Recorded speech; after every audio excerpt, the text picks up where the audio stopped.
Last year, I made a film for the Neuro Film Festival about a friend who has Parkinson's. Dan was doing a film for the Neuro Film Festival for a friend, Donna Miller, who had DBS surgery. The film was entitled, I Have Parkinson's, It Doesn't Have Me. It was super stressful time getting this project done. He pretty much worked day and night on it to make sure it would be really good and something that would be helpful for everyone involved. I finished the project, submitted it to the NFF, and started to tell family, friends, and clients to go watch Donna's story. I was spreading the word and creating interest. Dan was telling everyone about the film project that, because we found it remarkable. We couldn't even believe this, that 1 in 6 people have a chance of having some kind of neurological disorder. And what happened the next day was unbelievable. I was the 1 out of 6. At 50 years old, I had a stroke. It was inconceivable to me that somebody at 50 years old could be having a stroke or could have had a stroke. It just didn't make any sense. In reality, I had no experience with what a stroke was or how to deal with it or how serious it was. My stroke was not plaque or heart related. My left carotid artery suffered a tear called a dissection. 25% of young people 55 and younger who suffered a stroke, a dissection is the cause. It's caused by trauma to the neck.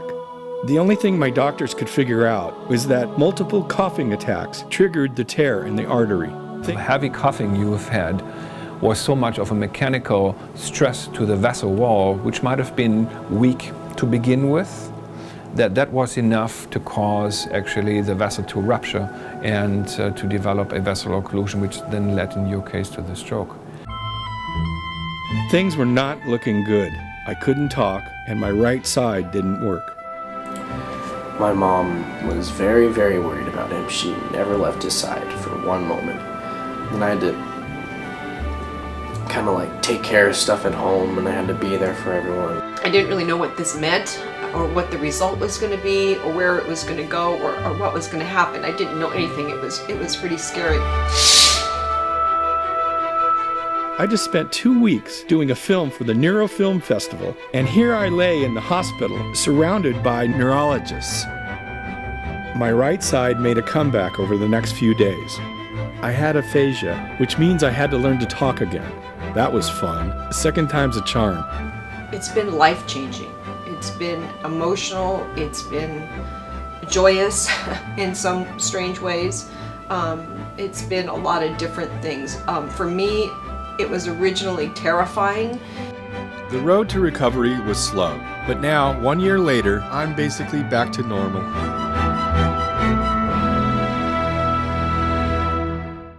Dr. Holscher is an expert in using focused ultrasound to diagnose and treat stroke victims. He heads up a research project where first responders will use it in the field. With stroke, response time is everything. So in the near future, what I would envision is that you have small devices which are of the size of an iPhone, which disposable ultrasound transducer, which you patch to the temporal bone like you patch an EKG patch to the chest.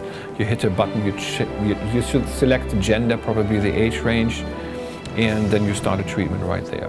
Love is everywhere, His music fills the air. Since his recovery has gone so well, I think that it has made all of us more grateful group of people. I think we're grateful every day. I think that we wake up thinking, boy, aren't we lucky? We're all here together another day.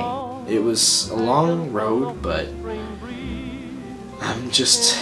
it's really nice. It's kind of like I have my dad back again. He's just like the way he used to be.